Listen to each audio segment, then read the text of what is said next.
Behind the band playing outside of St. Louis Cathedral as a massive oak tree limb falls in Jackson Square, critically injuring a teen visiting from San Antonio, Texas.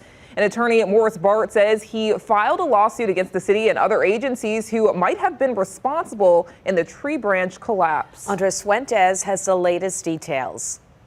We now know through the family's attorney that 17-year-old Gavin Cristia is in the ICU fighting for his life.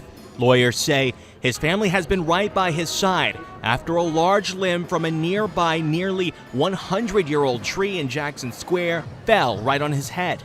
The Cristia family says there are just so many unknowns right now. We don't even know what the damage to his brain is, and we already know that he has so many more surgeries ahead. Morris Bart represents the family in a lawsuit against the city for Gavin's medical care. Obviously, that could easily run into the millions of dollars. Bart says the city should have roped off the area more than a week before the branch landed on Gavin, when another large branch fell off but injured no one. That concerns me greatly. That's on the city, not roping it off.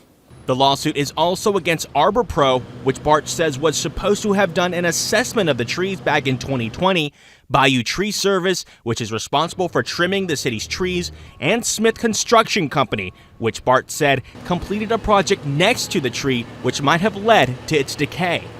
We're going to keep digging until we find everyone who's responsible for this, because the Cristias deserve that accountability for something that never should have happened. And while attorneys seek justice for the family, witnesses to the tree branch collapse like Natalie Braz are still in shock. As a mother of a 6-year-old, it really hurts to see a mother crying and in shock over her child. Braz caught this video of a brass band, and you can see the tree collapse right behind them and people rushing to help. Braz, an ICU nurse from Miami, helped a group of witnesses who were also first responders to save the teen.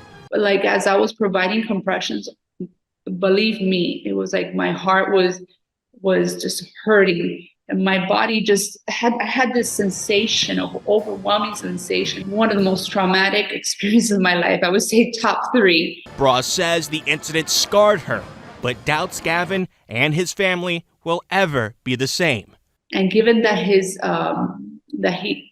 sustained such a severe injury, the likelihood that he will get better is substantially better is very low. That was Andres Fuentes reporting. We did reach out to Mayor LaToya Cantrell's office for a comment about the lawsuit, and a spokesperson says they will not comment on potential or pending litigation.